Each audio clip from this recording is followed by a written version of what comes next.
The concept of limited government, enshrined in the United States Constitution, advances the idea that the government's power should be restricted and clearly defined, preventing it from encroaching upon individual liberties. The Founding Fathers, with their deep understanding of the potential abuses of power, articulated a strong case for limited government, drawing upon historical lessons and philosophical insights. One of the primary arguments in favor of limited government is the protection of individual rights and liberties. The Founding Fathers, deeply influenced by the Enlightenment, recognized that individuals possess certain inalienable rights, such as freedom of speech, religion, and assembly. They believed that these rights should be protected from government interference, and that a limited government was essential to ensure their preservation. As Thomas Jefferson famously stated, that government is best which governs least. Furthermore, limited government promotes economic prosperity and individual initiative.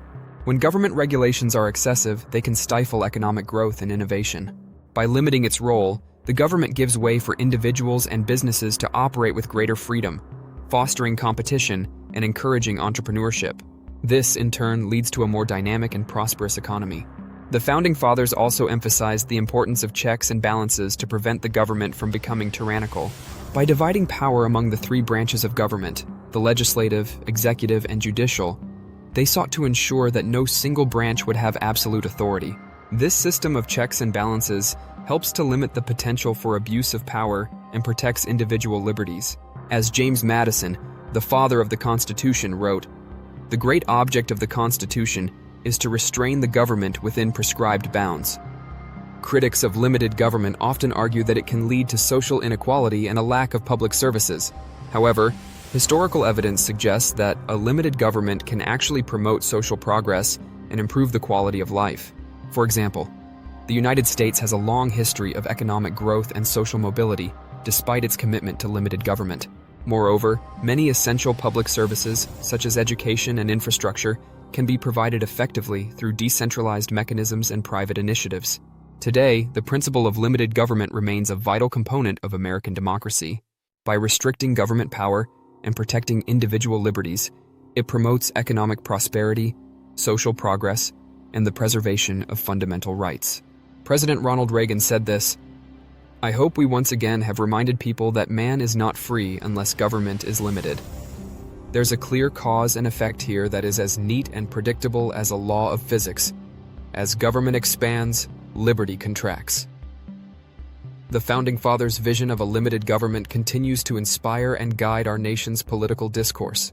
As we face new challenges and opportunities, it is imperative that we reaffirm our commitment to this fundamental principle and strive to create a society where individual freedom and limited government coexist harmoniously. So, where do the Democratic and Republican presidential candidates stand on this issue of limiting government and its overreach? Donald Trump has often expressed support for limited government, particularly in terms of reducing regulations and taxes to promote economic growth. Consistent with the Founding Fathers, Trump argues that a smaller government will lead to greater economic freedom and prosperity. He believes that power should be concentrated in the citizens and not in government. Kamala Harris, on the other hand, generally supports a more prominent role for the federal government in addressing social and economic issues. She has championed policies that involve significant government intervention, such as expanding healthcare access and promoting other social issues. She believes that government intervention is necessary to ensure equity and provide opportunities for all Americans. Her stance often contrasts with the principle of limited government, as she supports using federal power to address systemic issues and promote social welfare. There is a clear ideological divide between conservative and progressive approaches to governance. Trump represents a conservative viewpoint that emphasizes reducing government size and regulations, while Harris embodies a progressive stance that supports a more active government role in addressing social and economic issues. As a citizen of our great country, it is up to you to decide which of these candidates poses the true threat to our democracy. Understanding these differences is critical to making an informed choice in November's election.